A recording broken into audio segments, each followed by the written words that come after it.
کیے، قیام اللیل کیے، ان دونوں کے درمیان اتنا فاصلہ ہے، اتنا فاصلہ ہے جتنا کہ زمین و آسمان کے درمیان فاصلہ ہے۔ اللہ اکبر! یہ روزے کی طاقت ہے۔ روزے کی وجہ سے ایک سال کی عبادت کی وجہ سے ایک شہید کو پیچھے چھوڑ دیتی ہے۔ میرے بھائیوں، وہ بڑا ہی خود نصیب انسان ہے جس کی عمر 60 سال 70 سال 80 سال کی زندگی پاتی، بڑا ہی خوش نصیب انسان ہے۔ ان کے کتنے زندگی میں رمضان آئے اور شب قدر کی رات آئی ہوگی، کتنے ہی قیام اللیل کی اور کتنے ہی نمازیں پڑھی، ان کو معمولی مت سمجھیے۔ بڑا خوش نصیب انسان ہے وہ جس نے 60 سال 70 سال 80 سال کی زندگی پائی، اور بڑا بد نصیب ہے وہ شخص جس نے 60 سال 70 سال 80 سال کی زندگی پائے لیکن اس نے قیام اللیل نہیں کر سکا، رمضان کے روزے نہیں رکھ سکا، اللہ کو راضی نہ کر سکا اور سال بھر نمازیں نہیں پڑھ سکا۔ بڑا ہی بد نصیب انسان ہے۔ میرے بھائیوں، 1 سال کا فاصلہ شہید کو پیچھے چھوڑ دی۔ شہید کوئی معمولی چیز ہے؟ ارے شہید کے بارے میں اللہ رب العالمین نے فرمایا، اللہ کے نبی صلی اللہ علیہ وسلم کا یہ تمنا تھا کہ میں اللہ کی راہ میں شہید کیا جاؤں، پھر مجھے زندہ کیا جائے، پھر شہید کیا جاؤں، پھر زندہ کیا جائے، پھر شہید کیا جاؤں۔ یہ اللہ کے نبی صلی اللہ علیہ وسلم کا تمنا تھا، یہ ان کی خواہش تھی۔ اور شہید کے بارے میں اللہ رب العالمین کا فرمان ہے، خبردار تم شہید تم مردہ نہ کہو، وہ زندہ ہے۔ ہم ان کو روزی روٹی دیتے ہیں، کیسے زندہ ہے اور روزی روٹی کیسے دیتا ہے یہ اللہ جانتا ہے۔ یہ شہید ہے جن کے بارے میں کہا جاتا ہے کہ شہید کی پہلا قطرہ خون زمین پر پڑتے ہیں کہ سارے گناہ کو معاف کر دیا جاتا ہے۔ جی ہاں، ان کو وہ شہید ہے جن کے سارے گناہ معاف کر دیے جاتے ہیں سوائے کر دیتے، قرض کسی بھی حال میں معاف نہیں۔ چاہے کسی کی 20,000 روپیہ کھا جائیے، 50,000 کھا جائیے، کتنا ہی کھا لیجیے، کتنا نمازیں پڑھ لیجیے، روزہ رکھ لیجیے، حج کر لیجیے، شہید ہو جائیے، کوئی فائدہ نہیں۔ جی ہاں میرے بھائیوں، یہ شہید بہت سارے لوگ جنت میں داخل ہوں گے، نمازی جنت میں جائیں گے، روزے دار جنت میں جائیں گے، صدقہ خیرات کرنے والے جنت میں جائیں گے۔ جنت میں جانے کے بعد ایک بھی شخص ایسا نہیں ملے گا جو کہے گا اے اللہ مجھے پھر سے دنیا میں بھیج دے۔ ایک بھی شخص ایسا نہیں ملے گا جو کہے گا اللہ مجھے پھر سے دنیا میں بھیج دے۔ جنت میں ہو، دنیا میں جاؤں، دنیا میں جاؤں، ایک بھی ایسا آدمی نہیں ملے گا۔ جی ہاں، وہ شہید ہی ہے جو جنت میں جانے کے بعد اللہ سے کہے گا اور اللہ مجھے پھر سے دنیا میں بھیج دے تاکہ میں تیری راہ میں قتل کر دیا جاؤں، تیری راہ میں شہید ہو جاؤں، تیری راہ میں اپنی گردن اڑوا دوں۔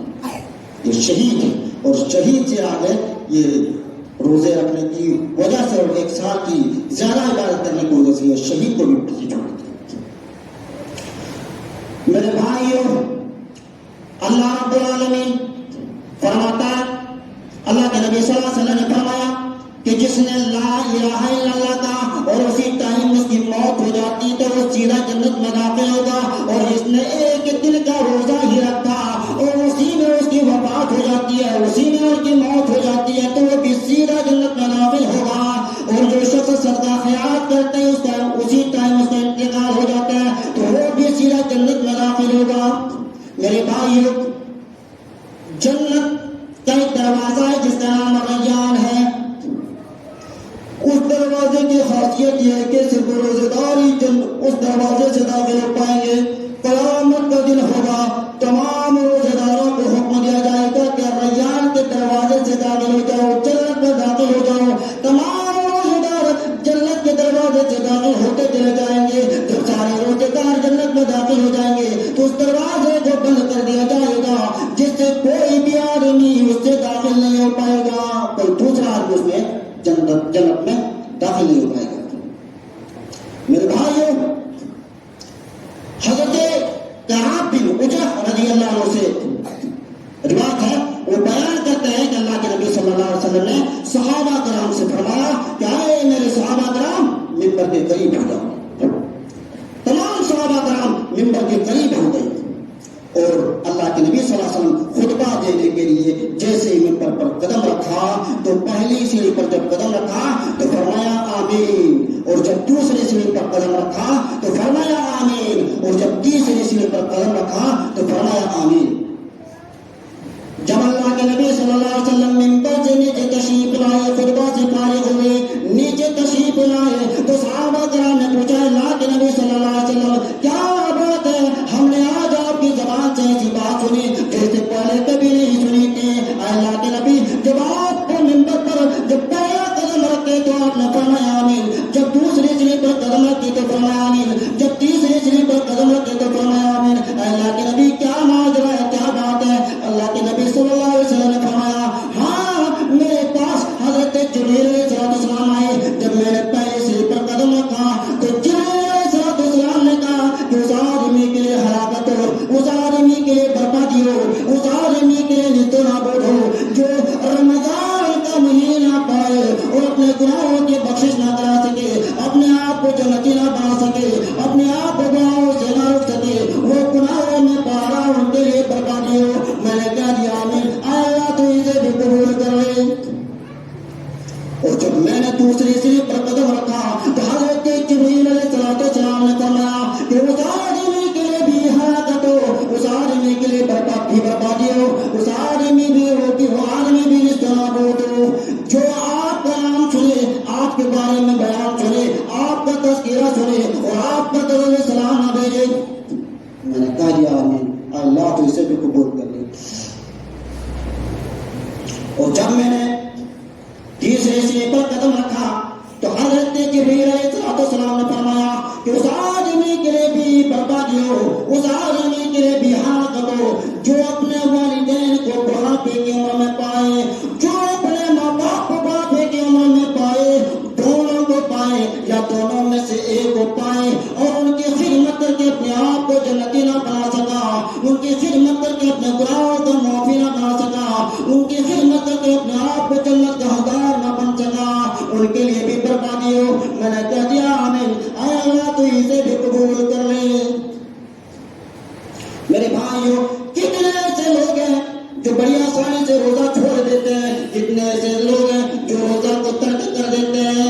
روزہ رکھتے ہیں تھوڑا سا کمر میں درد ہے اسی لیے نہیں رکھتے، روزہ رکھتے نہیں دن بھر دھوپ میں کام کرتے ہیں اسی لیے نہیں رکھ پاتے، روزہ رکھتے نئے دوائی چلنا ہے روزہ نہیں رکھ پاتے۔ آئیے اس کے بارے میں آپ کو وہی سنا۔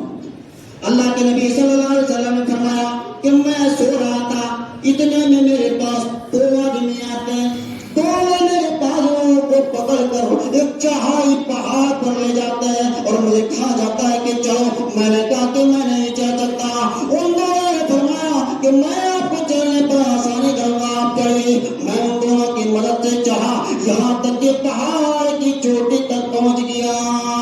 میں جب پہاڑ کی چوٹی تک پہنچا تو میں نے کیا سنتا ہوں، میں بہت ساری چیخ و پکار کی آوازیں سنائی دیتا ہے، بہت ساری آہو بتا کی آوازیں سنائی دیتا ہے۔ میں نے پوچھا یہ کیسی چیخ و پکار ہے، یہ کیسی آہو بتا ہے؟ فرمایا یہ جہنمیوں کی چیخ و پکار ہے۔ پھر مجھے اور آگے لے جایا گیا، میں اور آگے گیا، میں کیا دیکھتا ہوں، میں کچھ لوگوں کو الٹے لٹکائے ہوئے دیکھتا ہوں، میں دیکھتا ہوں کچھ لوگوں کو الٹا لٹکا دیا گیا ہے اور ان کی چمڑی کو چیرا جا رہا ہے اور ان کی چمڑوں سے خون بہہ رہا ہے۔ میں نے پوچھا یہ کون لوگ ہیں جن کو اتنی بھیانک سزا دی جا رہی ہے، یہ کون لوگ ہیں جو اتنی بری عذاب دی جا رہی ہے؟ فرمایا یہ وہ لوگ ہیں جو دنیا میں روزہ نہیں رکھا کرتے تھے، جو دنیا میں جلدی افطاری کر لیا کرتے تھے، جو دنیا میں روزے کے درمیان یہ کھایا پیا کرتے تھے۔ میرے بھائیوں جو شخص روزہ نہیں رکھتے بعد میں گنتی کو پورا کر لینا چاہیے۔ اللہ کا ارادہ تم پر سختی کا نہیں بلکہ آسانی کا ہے، وہ چاہتا ہے کہ تم گنتی کو پورا کر لو اور اللہ رب العالمین کی خوبیاں بیان کرو اور اللہ کا شکر ادا کرو۔ وقت کی کمی ہے میرے بھائیوں، ورنہ اور ابھی تھوڑا سا تفصیل سے بات کرتے ہیں۔ إِنَّا أَنزَلْنَاهُ فِي لَيْلَةِ الْقَدْرِ وَمَا أَدْرَاكَ مَا لَيْلَةُ الْقَدْرِ لَيْلَةُ الْقَدْرِ خَيْرٌ مِّنْ أَلْفِ شَهْرٍ تَنَزَّلُ الْمَلَائِكَةُ وَالرُّوحُ فِيهَا بِإِذْنِ رَبِّهِم مِّن كُلِّ أَمْرٍ سَلَامٌ هِيَ حَتَّىٰ مَطْلَعِ الْفَجْرِ إِنَّا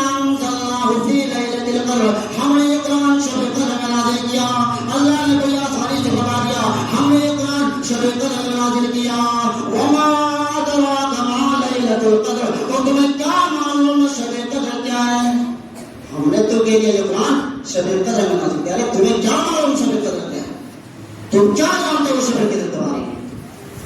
پھر اللہ جواب دیتا ہے لیلۃ القدر خیر من الف شہر. شب قدر 1000 مہینوں کی عبادت سے بہتر ہے. شب قدر 84 سال 4 مہینے کی عبادت سے بہتر ہے. اللہ ہی کہہ رہا ہے. ہم نے قرآن شب قدر میں نازل کیا. پھر کہا تم کیا جانتے ہو شب قدر بارے میں؟ پھر اللہ بیان کرتا ہے شب قدر وہ ہے جو 1000 مہینوں کی عبادت سے بہتر ہے. اگر کوئی انسان شب قدر کو پا لیتا ہے تو وہ 1000 مہینے کی عبادت سے بہتر ہے. اگر کوئی انسان شب قدر یعنی 21ویں 23ویں 25ویں 27ویں 29ویں کو 5 راتوں 5 تاک راتیں ان میں سے ایک شب قدر ایک رات ایک گھڑی ایسی ہوتی ہے جو شب قدر کی آتی ہے. اگر وہ گھڑی کوئی پا لیتا ہے تو 1000 مہینوں کی عبادت سے بہتر ہے. اچھا تنزل الملائکۃ والروح فیہا بإذن ربہم من کل امر. اس میں فرشتے اور روح جبریل علیہ السلام اللہ کے حکم سے ہر کام کے فیصلے کے لیے اترتے ہیں. یعنی شب قدر میں فرشتے اور روح جبریل علیہ السلام دنیا میں اللہ کے حکم سے اترتے ہیں اور اللہ کے حکم سے فیصلہ کرتے ہیں. ہمارے یہاں بنتا ہے کہ جب ہمارے بارے میں کوئی چیز لکھا جائے, ہمارے بارے میں کوئی فیصلہ لیا جائے, ہمارے بارے میں کوئی چیز بیان کیا جائے تو ہمیں چاہیے کہ اس وقت ہم نماز کی حالت میں رہیں, وضو کی حالت میں رہیں, قرآن کی تلاوت کریں, اللہ سے دعائیں کریں. اچھا وہ رات کیسی ہوگی؟ وہ رات کیسی ہوگی؟ فرمایا سلام ہی حتی مطلع الفجر. وہ رات سلام کی والی رات ہوگی طلوع فجر تک یعنی صبح تک. میرے بھائیوں کہ ہم نے جلدی اپنی باتیں کو ختم کیا. اب ہمارے اللہ سے دعا ہے کہ ہمارے اللہ ہم تمام مسلمانوں کو اس ماہ رمضان کے روزے رکھنے کی توفیق عطا فرمائے.